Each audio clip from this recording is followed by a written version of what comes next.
everyone. Welcome back to Career Spotlights. Today we're going to be interviewing Sachin Suresh, who is the VP of Engineering at Fast Model Sports right now, and is here to tell us about sort of his experiences throughout his life. So I guess we can go ahead and get started right here in Sachin. I love to hear about your background. Can you tell us a little bit about Fast Model Sports and what you're doing right now? Yeah, for sure. Thanks for having me, Trishul, and appreciate you guys taking the time to watch us here. So, Fastball Sports, what we do is we provide software for basketball coaches around the world. We provide software that allows coaches to scout and recruit and draw plays on our software. We've got teams in the NBA, the majority of the NBA teams, WNBA, G League teams here in the US, as well as professional teams across Europe and Australia right now are using our enterprise products. And we got club teams and high school teams, all the way from like AA teams that are like 10, 15-year-olds here in the US to like club teams internationally that use our products. So I've been here for about 3 years now. My role is to manage the engineering and product teams and make sure that we can build and deliver products that are the best for our clients to win their next game. Dude, that's awesome. I know there's a ton of sports fans out here, and I'm a huge one as well. Incredible to hear the stuff you guys are doing. I mean, so you said the stuff is the same, like it's used for professional teams like NBA as well. Then it goes all the way down to like the high school teams as well. Correct. So at our enterprise level, we provide stats, we provide video partnerships with companies like Synergy and Instat that allows coaches to kind of grab and cut video on those platforms, bring them in, and share those videos with players so that players can understand how to defend, how to set up screens, how to do specific plays, and all kind of stuff. And then learn from all the stats that we provide. We've got proprietary stats, we've got stats from our partnerships. And it's kind of neat to be able to integrate all the different sources that are out there and provide coaches exactly what they need. Gotcha, dude. That's awesome. That's incredible stuff, man. I love it. I mean, I'm a huge sports fan. I didn't start out at Fast Model out of my career, but I know we'll get to that in a little bit. But something that I've always been passionate about and really love doing the stuff that I do every day. Absolutely, dude. Yeah, I'm sure we will get into it as we get through the course of this interview here. I guess a good place to start chronologically here. I was just wondering, could you sort of describe where you grew up, sort of your connection to VSNA when you were younger, like in your grade school days? Yeah, how was that like? Yeah, so I actually grew up here in the suburbs of Chicago. If anyone knows Des Plaines specifically, which is pretty close to O'Hare Airport. And growing up, my parents made sure that both my brother and I were very involved in VSNA. We recited vachanas, played musical instruments. I played the violin at all of the local events, and then even in the national conferences, we did plays, we did dances with our Chicago group, V Unit for the people that are here in Chicago.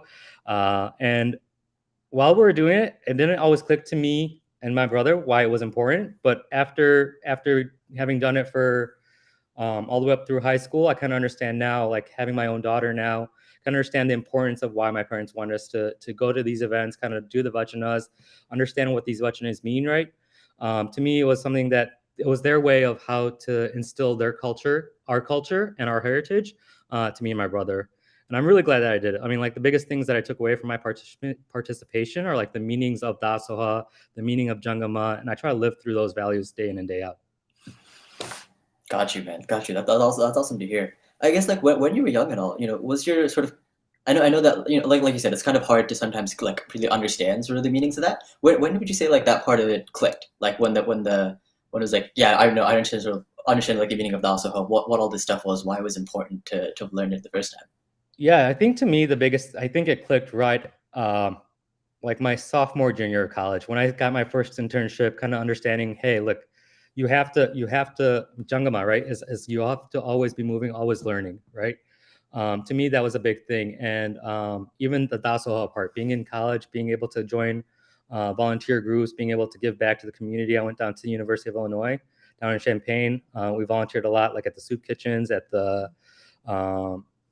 local high schools and stuff. Being able to just give back, being able to teach kids how to, whether it be like play basketball, teach them how to code, things like that. I think that's when it clicked, and like why we did what we did when we were growing up really clicked then. Got you. Yeah, I've heard that experience from some folks too. Seems like a super relatable one where you actually go out in the world and then try to help people out there. Yep. How's that? How do you feel? Do you think there's anything that could have been done better per se? Like anything that sticks out in your mind that was like, while you were younger, was anything that you sort of wish that was happening differently while you were in high school per se to maybe make that realization later, or do you think it was the right time when you did figure it out? I think it would have been helpful to maybe realize it even a little bit sooner, right? I mean, to us, my parents, they're first generation here in the U.S. They were trying their best, like instill our culture, right? Instill the heritage, and they didn't really explain why we were doing it. They were just like, "You have to do it." And so maybe one thing that probably would have helped is saying, "Okay, we're doing this because not only we want to instill the culture and our values, but so that you can kind of grow with these culture and values, right?" As opposed to as opposed to me kind of learning on my own. And so I think some of the things that we're doing today with the next gen BSNA things, I think that will really help with our youth and our BSNA community, and just being able to tell them, hey, look, I know you guys are just saying these or reciting these vachanas just by reciting them and then telling the meaning, but do you actually understand the meaning? Do you understand why we're doing this? And I think making sure that people understand why goes a long way. Gotcha. Yeah, I feel that. That's how I felt too growing up. I was like, I'm reading the vachanas and I'm doing the skits, but like, yeah, when did I really understand like the meaning of like why we're doing this Yep. and what was it like for them to start doing this back in the 12th century? Um, yeah, definitely super meaningful stuff there. I guess with that in mind, there's a lot of members of our audience that are going to be in like high school, college, the young adult part of their lives. I'd love to hear your thoughts on your journey through that phase of life and sort of what were you thinking about, like say like in your high school time, like like what am I going to do with my life, Yep. and how did you think about that in college? How do you think about it as a young adult graduating soon after? Yeah, I think for me, the biggest thing going through high school and going through college was like trying to figure out what I wanted to do in life, right? A lot in high school, what I wanted to do was something that my grandfather did. He was an architect back in India, and I kind of had that passion of architecture. I and to me, one piece of advice that I like to give a lot of people is just like if you want to do something, find someone that does it and see if it's something that you really want to do. Talk to a lot of people, right? So what I did when I was doing that is I talked to people that were architects, talked to people that were in the field, and they said it's a great field and everything. But around the time that I was going to go to college and graduate, there was a pretty big recession, and they're like, if you wanna do something that you're passionate about, stick with architecture, but know that you might not get a job right away. Know that you might struggle for a few years coming out of college, and that's something that you have to be all right with. So Mm. to me at that time, it didn't make too much of a difference. I actually ended up applying to a couple of programs for architecture, but I didn't want to corner myself just in case, right? So the other thing that I did was like, one of my other passions is computer science. I love computers, something that my dad worked with for a very long time growing up. And so I figured if architecture doesn't work out, at least I'll have a fallback for computer science. So I applied to both architecture programs and computer science programs across the United States. And one university I applied to was the University of Illinois. I was right around when University of Illinois basketball was doing really, really well. And so I was like, if I get into U of I, I'm going to go there. I applied to the engineering program at U of I. So I was like, if I get in, this is where I'm going to go. And the rest will figure itself out. And so I did leave some of it to chance, but I figured if it works out, it works out. So I got into U of I, ended up doing computer science there, and I've loved it so far. I mean, I the going back to my advice of talking to people, I talked to a lot of people that were in the computer in the tech industry, right? And they said like you can do whatever you want if you come out with a computer science degree. Doesn't have to be a big company. It doesn't have to be something very super technical. If you want to work in basketball, you can work in basketball. If you want to work in the healthcare industry, you can work in healthcare industry, right? Computer science field is computers in general, like technology in general is just growing so much and it's available. It's basically part of everyday life, no matter what your industry you're in. And so to me, that was a point of emphasis that I heard from a lot of people. And so I figured it'd be a good opportunity for me. Got you. Okay, interesting. So like, there's this conundrum for a lot of high school age or like college age people who grow up in our community, which is the parents are like engineering or a doctor, and sort of like those are like the two career paths that are often offered up. This architecture one seems like a little bit a little bit sort of off the traditional path per se.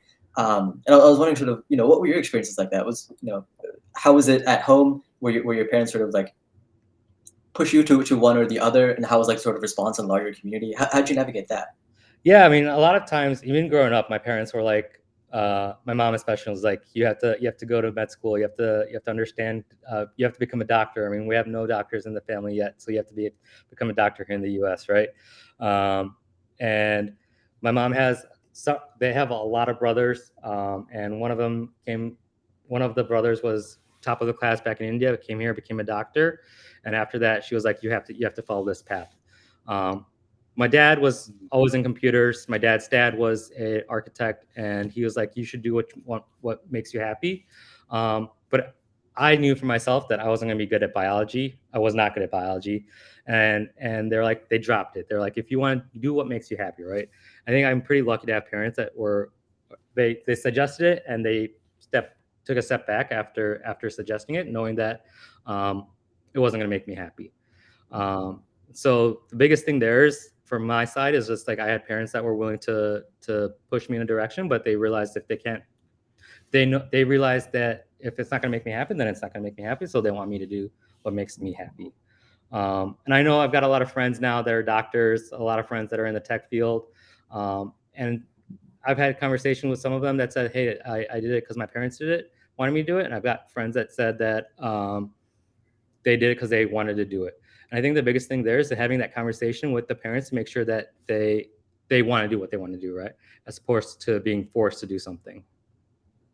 Yeah, 100% agree there. I think it's a I definitely also met like people in both industries. Yeah, Definitely people who chose to be there, even if their parents like sort of pushed them initially. They're like and they're happy to be there. yeah, They're doing really well. But there are a lot of people who are just there, and perhaps they don't want to be there, and they switch out pretty quickly for their own sake. Which yeah, I hear you there.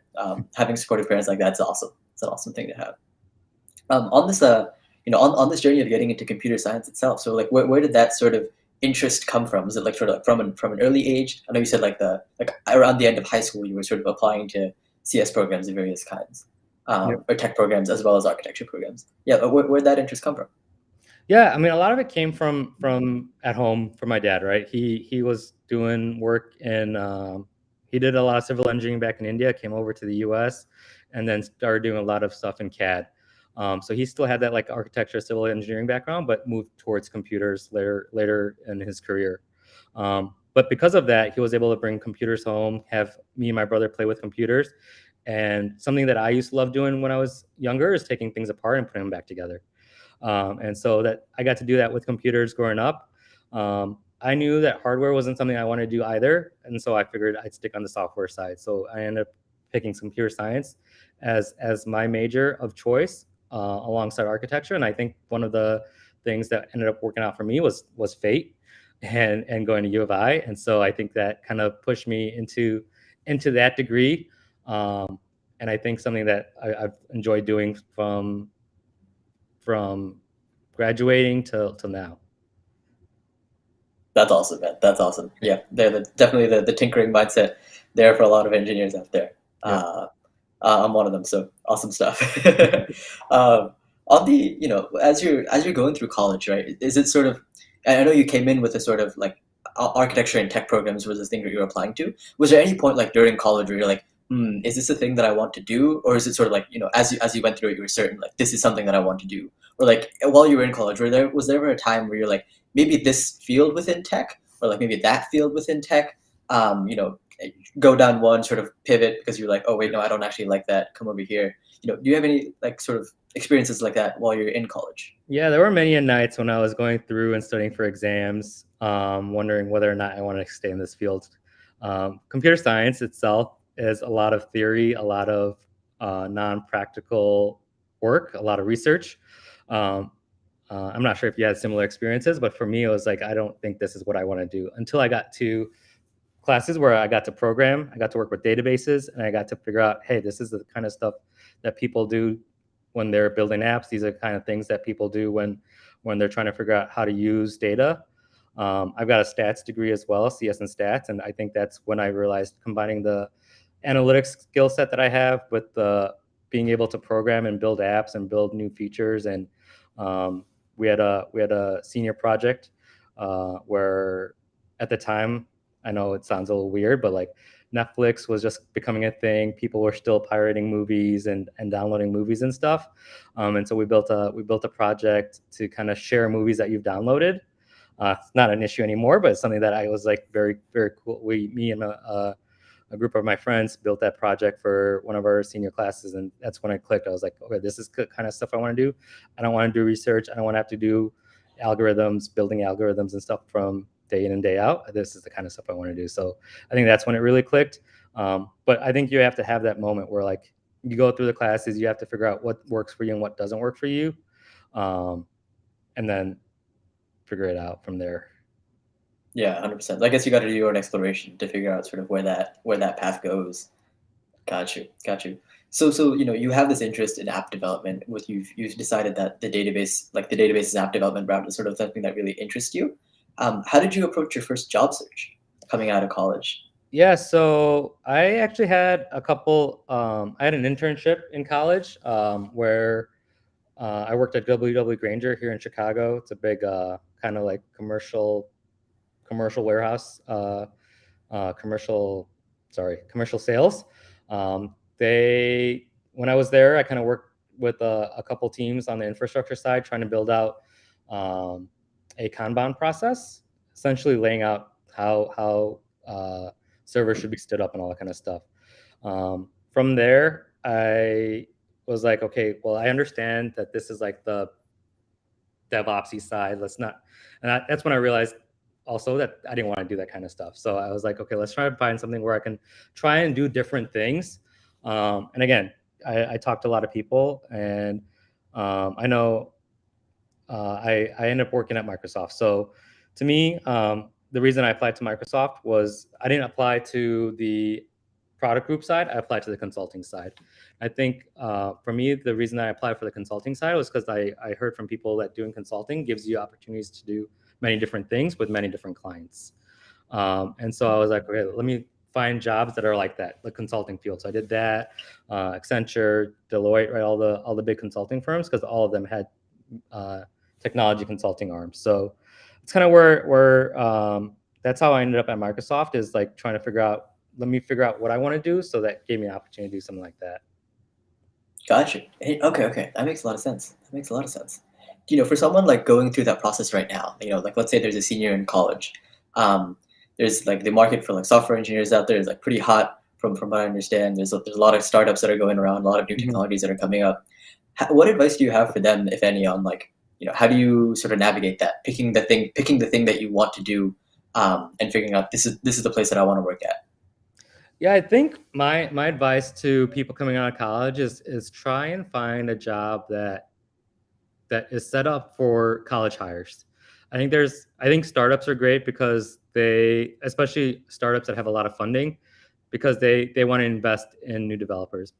At the same time, I think these larger companies, the consulting firms, the the finance firms, all of these large companies that have a college hire program, I think is very important, because it gives new college hires a basis of what working in the real world is like. Sometimes I've we at my company don't hire college hires primarily because we don't have the time to invest in them. I think I've heard I feel like you need that basis to understand what it means to work at a real job, like a real world job, as opposed to going to a small company and trying to learn on the job day one, which is what a lot of college hires end up doing at these smaller companies. And I feel like you don't get the growth mindset that you need to be able to kind of succeed in your career. Gotcha, gotcha. Okay, okay, okay. So, like, another thing that I wanted to ask about, I know that when you were coming out of college, you mentioned that like it was into a recession market. Was Yep. that correct? Yep. Yeah. So, like, how's like finding a job during that time period like, and what were the things that were in your consideration at the time? Yeah, it was a little tough. I mean, we were just at that point just coming out of the recession, so it was starting to pick up a little bit. But the opportunities weren't endless like it is today. You kind of you had to make sure that you were interviewing well. You had to make sure that you did well in college. You had to make sure that you kind of knew what you wanted to do. And I think things like internships, senior projects, all that kind of stuff really goes a long way. when you're doing those interviews, right? It's a lot about experiences and everything. And so I think that kind of helped, having that internship helped, having experiences in college where you kind of not only do what's required in class, but being able to do kind of like the extracurricular project and all that kind of stuff goes a long way. And then, yeah, I think those kinds of things are pretty important. Gotcha. Yeah, that makes a ton of sense. The stuff is it sets you in a place where you have some skills to offer. You sort of know what you want. I think those are super valuable once you come out. Yep. Um, what's the like? Because like if you think about that entire process over again, right? Like let's say like your second half of college where you like know like building the applications part is where I want to go to I ended up at Microsoft and this is the first project that I'm working on. Is there anything that you would have done differently now, knowing what you know now, during that time period? I know like that you've talked a lot about like finding people that you know to mentor. I know you've talked about like the ability to have the right projects like and experience sort of to find out what you like to do. Yeah, is there anything that you think you would change in there? Yeah, I mean hindsight's 2020, right? So I think I really I'm I think so. I mean, the only thing I think I would do different is maybe have some kind of business minor or something, going back and doing it all over again. I feel like being a developer for many years, being a director now for a couple years, and now a VP of engineering, right? I feel like I understand the technical skills really, really well, but I am very, um, I feel like I just don't have the business skills that I need to be able to continue to grow the way that I want to grow. I know a lot of people go back and get their MBAs. I've talked to a lot of people, and sometimes they say that if you're in the tech field, an MBA really isn't necessary, but having some of those business skills will go a long way. So I think that's something that I would suggest kids, if they're interested in doing CS, try and do some kind of management, information management or something as a minor, or some kind of business degree as a minor, because I think that will help a long way, go a long way. Gotcha. Yeah, definitely heard a lot of that, especially when you go into the tech industry. A lot of businesses out there. Got to know both. Interesting. So I guess let's talk about some of your time at Microsoft. I know that so like you worked at Microsoft as an app dev consultant while Yep, working with Ford. Is that correct? that is correct. Yep. Okay, okay. Yeah, could you tell us a little bit about sort of how that sort of working at Microsoft consulting for Ford is sort of different than like a traditional developer position per se? Like what sort of pluses and minuses you saw on either end? Yeah, so yeah, a lot of consultants in general, they typically work on like projects that are 2 months long, 3 months long, and it's a great opportunity to it's a great way to find different projects and work with different clients, right? So I kind of did that for about a year and a half, 2 years at Microsoft before I ended up at Ford. And I think for me, I try and stick with things I'm passionate about. And so sports is one and cars is another. At some point, I eventually found myself at Ford, and was consulting. Same thing. Was supposed to originally be like a 2 month engagement, ended up being a 4.5 year engagement. Uh, and the reason I'm being a 4.5 year engagement is like I ended up working on different projects at Ford, and the people that I work with ended up really liking to work with me, and I felt the same way. And Microsoft did not mind that I was at Ford for that period of time. Um, so I still got that consulting aspect because I was still working with different teams and everything. And it gives you a chance to kind of grow your skill sets in different ways. And so consulting is different from a normal dev position in the sense that you're always working with different clients, different people day in and day out. And you're kind of there to make sure that the project is something that you hand over to the client at the end of the day, right? You're delivering Mhm. something, and it's a there's a small scope, and you try not to go past that scope. Working at fast model and normal dev positions is a little different, where you're there to kind of build features and support those features, um, for as long as you're at that company, right? So you kind of build, you have a Mhm. roadmap with the rest of your engineering team, with the product team, whatever it may be, and you're working towards that roadmap and you're continuing to work on that roadmap. So there's two different things to it, two different aspects to it. I think I having done both, I feel like it's a great experience for people to do both things.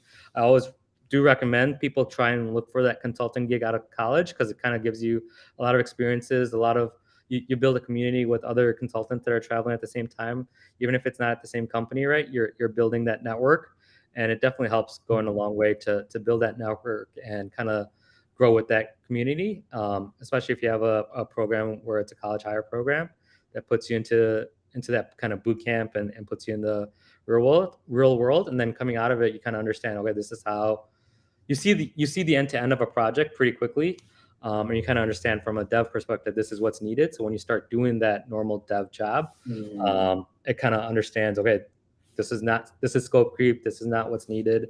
Let's try and build um, bit by bit and all that kind of stuff. So it goes a long way. gotcha.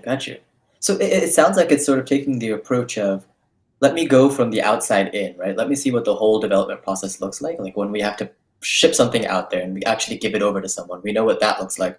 And Yep. then we go to zoom in into the individual developer position and say, now I know that like this what scope is important here, what is allowable to cut, what is allowable to take shortcuts in, what do I like need to make sure it's like perfect and fine while I'm building out the code correctly. So that like out sort of zoom, take the big picture view and then go down small. Is that sort of an accurate sort of a generalization, do you Yeah, think? Was that what you're exactly, saying? exactly. And then when you're in consulting, you also get to work with a lot of different people within your organization as well, right? There's going to be an architect, there's going to be a sales engineer, there's all that kind of stuff, and so you kind of see that process. You kind of learn from people that have been doing it for a very long time of how to build something out. And I think, like you said, you get that big picture from everyone else, and you're taking that all in like a sponge. And then when you start to go do your own thing as a normal developer, like we said, I think you get to apply what you've learned and make that product that much better. Gotcha. That makes sense. That makes sense. There's this interesting piece that you talked about where you like two of the things that you're really interested in are sports and cars, and so cars was sort of the one that led into the Ford partnership there. Yep. I'm curious sort of how you sort of navigated that, saying like this is the kind of stuff that I want to work on, and taking up those projects in particular. Like, was there anything sort of you think you did especially to make sure you ensured and you ensured that you were on a project that you really enjoyed? Yeah, I mean, I think you have to when you're trying to figure out what you want to do with your career and what you're trying to do with life, I think you have to be pretty vocal about what you want to do with your manager, with your mentors, with your whoever you're looking for guidance from, right? I think if you're pretty vocal about that, they'll if they're a good mentor, if they're a good manager, they'll try and put you in that position to make sure that you succeed. And so I was pretty vocal about that. They had said that Ford was going to be a project that's coming up pretty soon. Is that something that I know you said that that's something that you're interested in? Let's see if we can get you on that project, right? I was still pretty young at Microsoft at the time, and so it was a pretty high profile project, but I ended up getting the chance. And when you get opportunities like that, you have to do your best to succeed, right? And so you have to put in the extra effort and make sure that that's something that you want to do. And if you end up doing something like that, people will recognize your passion for it and make sure that you thrive and grow in that opportunity. Gotcha. It sounds like mentors here is a common theme here of trying to find people that can help you get to the right places. I wonder if if you had any tips on like finding the right mentors.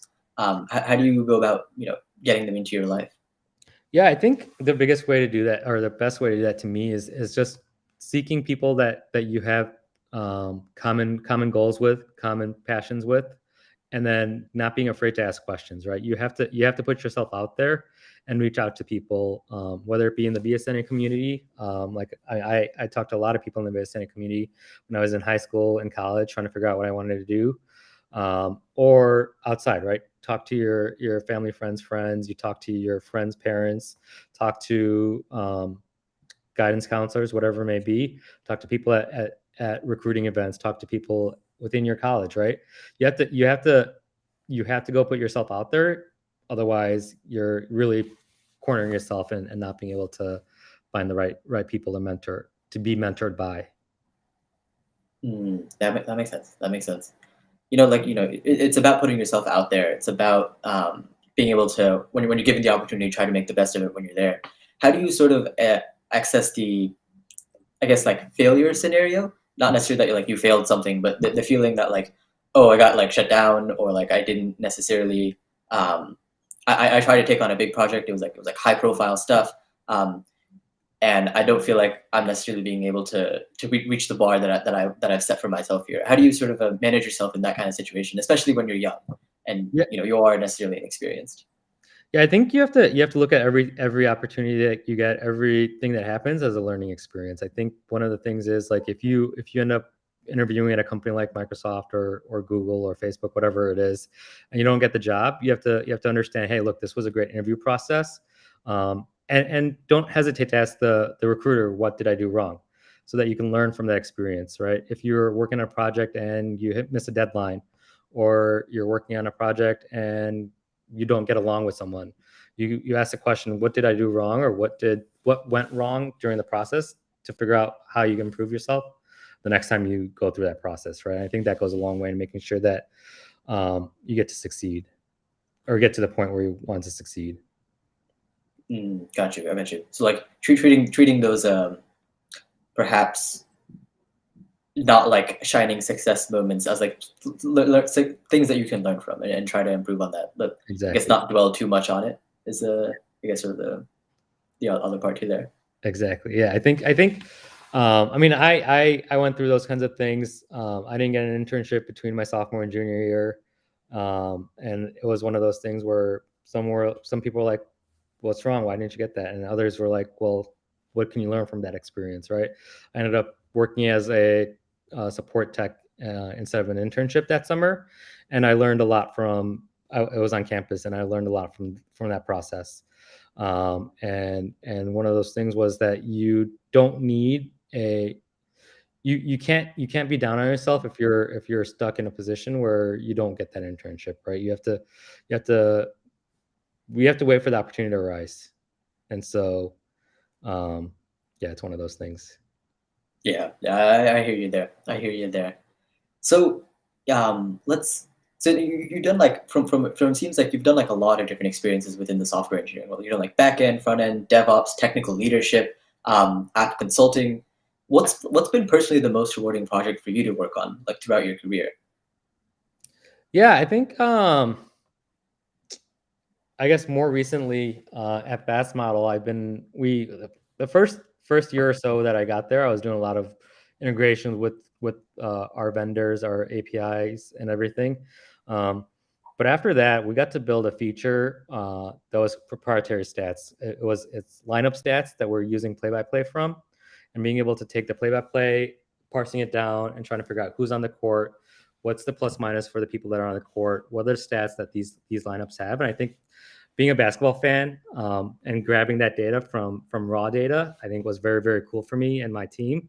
And being able to work with other individuals that kind of have that same passion of basketball, and trying to figure out what's the best lineup, who do we put on the court with whom, to make sure that certain teams or certain lineups are doing better. I think that was kind of like, it was cool because we started from scratch, and then we were able to deliver a feature at the end of the day that a lot of our coaches are using today. So I think it was something that having that stats mindset, having that technical mindset, being able to see it come all the way through, was something really rewarding.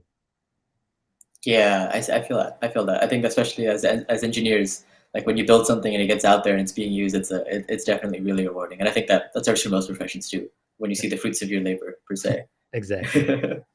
Interesting. So I guess to rewind a little bit, how did you come to Fast Model Sports? And so you're working at Microsoft, then you went to Ford. How did you make that transition to Fast Model Sports? Yeah, so I was consulting, like you said, for a long time. Consulting, I was on the road a lot. I was traveling every day, every week. Started out 4 days a week, 5 days a week, and then went down to four. Eventually got down to three because I ended up having that good relationship with our client at Ford. But even after that, I ended up getting married, moving back to Chicago, and my wife and I wanted to start a family and have a kid. And can't really do that when you're traveling. I feel like you want to be home, be able to spend time with the baby and all that kind of stuff. So I figured I need to find a job in Chicago. Applied to a couple jobs at Microsoft, but it ended up being with like advertising and Bing and everything. And I want to make sure that I can kind of work in something that I'm passionate about. Otherwise, I don't think I'd be able to give my I wouldn't be fully motivated. So I applied to a couple of sports companies that were in Chicago, that are based here in Chicago. Fast Model Sports is one of them, and Stats, the company that did like all the data for a very long time, was the other. Ended up getting jobs at both, and really what happened was a bunch of people that were at Stats ended up moving to Fast Model right before I started Fast Model, and I talked again, going back to my initial thing, talk to the people, right? Understand what you're getting into yourself into. Otherwise, you don't, I mean, you want to make sure that you go through things and kind of understand what you're getting into. Otherwise, you might not like what you're about to do, right? So I ended up talking to a lot of people at Fast Model, not only through the interview process, but after the interview process, and making sure that I kind of ask questions, because every interview today, you're asking the interviewer, the interviewee questions, but you only get like 5 minutes or 10 minutes at the end of an interview to ask your questions, right? That might not always be enough to figure out whether or not you want to be at that company. So for me, at the end of the interview process, I got a chance to talk to the VP of product at the time. He came over from Stats, and we had a long conversation. And he told me that there's certain opportunities that you get at Stats and certain opportunities you get here at Fast Model. And so that ended up being my reason that I went to Fast Model instead of Stats, and I'm very glad that I did, because I got to do that back end development for a very long time.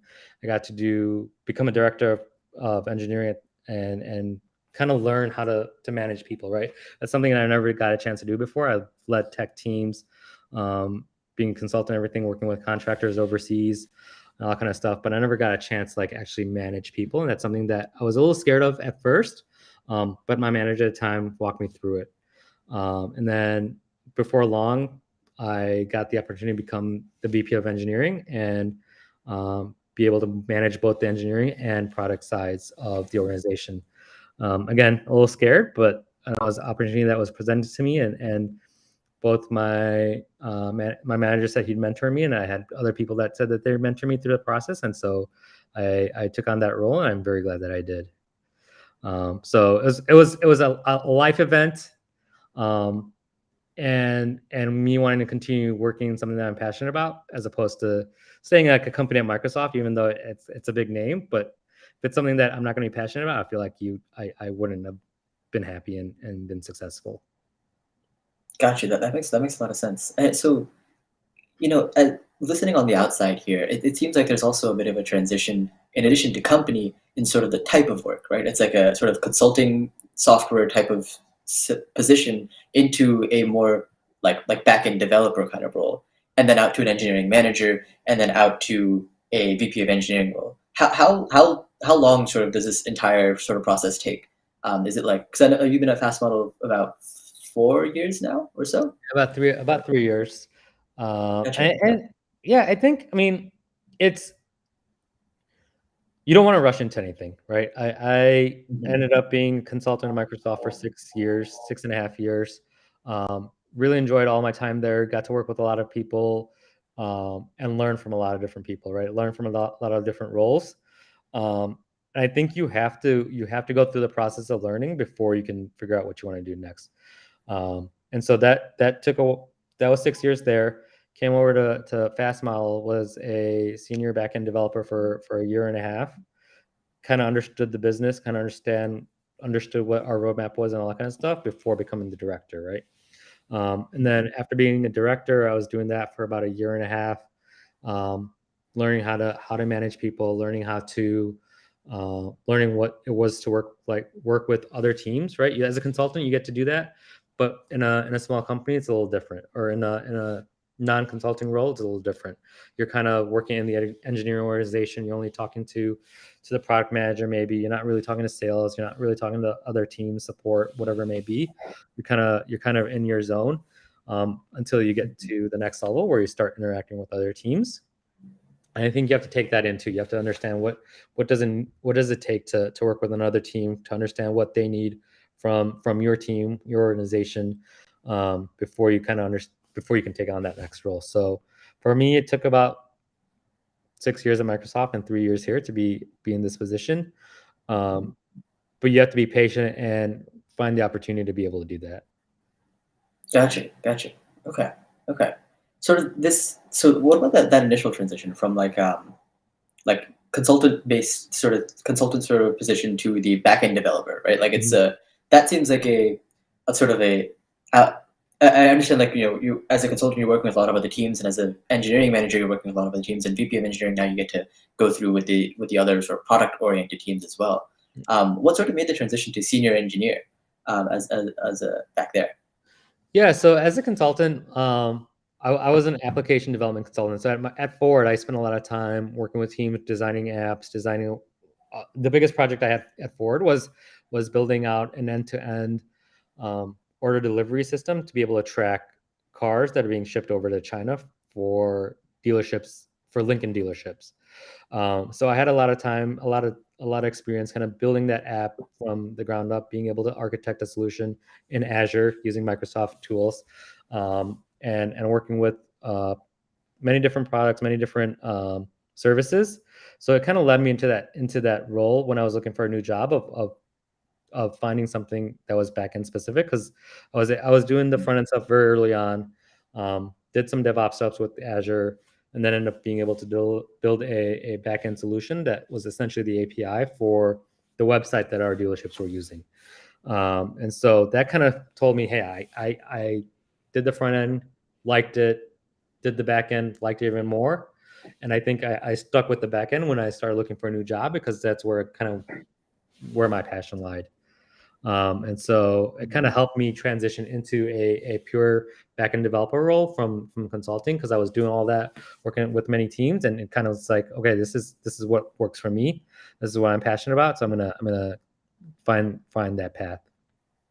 Gotcha, gotcha. That makes sense. So just to sort of contextualize your time at Fast Model as well so far, how has it been since like the day you joined to like the day that it is now? Like, could you say the company has changed at all in that course of time there? Yeah, yeah. I would say it's definitely changed. There's been a lot of early on. There was a lot of growth, and a lot of trying to go as fast as we can to do different projects. We were doing a couple different things, and more recently we've started looking into other sports. So we went from doing a lot of different things to now being very focused on scouting and recruiting and play diagramming, and that was very much in basketball. Now we're looking to do that in hockey and be very focused in those two things. So there's been a lot of change there. I think it's been good change. And I kind of learned um, you have to, as a company, you have to figure out what you're good at, and figure that out, and ride that wave, and look for the next thing, right? And so for us, it was like, okay, we're very good at play diagramming. We're very good at scouting. We're Mhm. great with basketball. We've hit our market limit. Let's try and figure out what's next. And so for us, the next thing was the next sport. So it's been good so far. We're slowly starting our hockey development now, and um, yeah, it's been good so far. Got you, got you. Okay, okay. That's awesome. That's awesome. Sort of, as you've reached this like VP of engineering level role. It's like, generally speaking, I think it's a pretty senior role within an organization. And, once you sort of get to that level, what does personal growth look like for you? What does like sort of career growth look like for you from there? Like, yeah, I guess like now that you're at this level, you sort of know what you wanted to do. You've Yep. reached a pretty senior level of leadership. What's to look forward to next? Yeah, for me, I always wanted to do something where I can, at the end of the day, I want to be able to give back, right? My wife's a teacher. She's grown up with parents that are teachers. My dad was a teacher back in India, and it's one of those things where like education is something that's important to me, and I've always been of the mindset of always wanting to learn. And so to me, I want to be able to continue to learn no matter where I go, right? So whether it be looking for a job where I can continue to grow as a VP of engineering, or a having more mentors that can lead me in the path of being able to figure out what's next, or going down the path of being able to give back to the community by teaching kids how to code, right? Those are the kind of things that I'm passionate about, and that's kind of the path that I'm trying to get towards. And whether it be starting a nonprofit like a lot of my friends are doing, being able to start a camp, boot camp, whatever it is, I feel like I want to be able to provide for my family and make sure that we have a nest egg for that, and then start doing the next thing of being able to give back. Gotcha, gotcha. An act of dasoham, one might say, Yes. trying to give back there. Interesting. I guess this comes back to what, sort of circling back here to the original, in ties into your career with VSNA and Wiedershevism in general. Sort of, how do you approach the, like at this point in your career, you're focused on sort of giving back to the community and trying to make sure that the things that you're doing, like you said, like so much of your family has been in teaching before, and you want to give back now. How do you sort of look at this concept of dasoha over the course of your lifetime, right? Like it's like all the stuff that I've done until now, and the stuff that I'm going to try to do in the future. Like how much of it is like sort of I'm trying to focus on me, trying to figure out how I'm going to make myself in this world, and then now is the time to sort of give back and go forward from there. How do you sort of think about that when over the course of your lifetime? Yeah, I think for me, it's you're always learning, and what you're learning, you kind of have to apply and teach others, right? It's kind of like both of us things is you always want to be teaching others to grow. And so for me, it's like I'm trying to take in as much as I can from my mentors. I'm trying to take in as much as I can from other advisors, from my manager, whatever it may be, so that I can share and provide advice to my mentees to be able to share my advice for my engineers, for people in my community, right? I think to me it's like you essentially have to take what you can from others and then apply it to yourself, figure out how it applies to you so you can grow to be able to share your experiences with others. So it's kind of what I've been doing day in and day out, and I feel like I hope that I'd be able to um, help others grow in the same way that I've grown, whether it be within the BSNA community or in the engineering world or in life in general. I feel like it's something that I try to do every day and try to continue to do every day moving forward. That's amazing that you still want to do that, that you want to give back to the community and sort of think about that on the scale of the life there. um, you know One of the things that we've been thinking about recently is a lot of people when they graduate from college, especially during the pandemic times, are like, oh my god, what am I doing out there? It's like kind of hard to find something sometimes, or like I'm on Zoom here and I'm like really not particularly motivated per se to be doing various Zoom meetings and such. How do you sort of keep them? What advice do you have to them right now? Like let's say someone is graduating from college, entering the job market right now, someone Mhm. who is at their job right now looking for maybe something that working at something that they don't necessarily feel is meaningful for them. Yep. What advice do you have for them right now? I would say if you're a brand new college hire, or if you're just entering the job market, I feel like like I said earlier, I feel like the biggest thing is you have to find a company that was willing to invest in you, so that they can kind of help you grow. The companies out there that have college hire programs will go a long way in making sure that you kind of grow in those first couple of years of your career. Without that foundation, I feel like it's very tough to figure out whether or not you're going to be happy with the career path that you've chosen, right? So I would encourage anyone and everyone coming out of college to apply to programs that have that kind of like college hire program that has a very good onboarding process, a very good teaching process, because that goes a long way. For those that have been in their careers for a couple of years and trying to figure out what's next because they're not motivated in their current role, is to me, I feel like there's so many different opportunities out there now that you have to figure out what you're passionate about. And everyone's passionate about something, I feel like.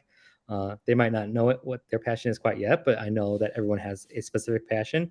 I would say to them to go and find a job in the field or the industry that you're passionate about. I use my brother as an example with a lot of folks. Is My brother went to school for finance. He did consulting for a couple of years, and he was in healthcare consulting, but he did not like consulting at all.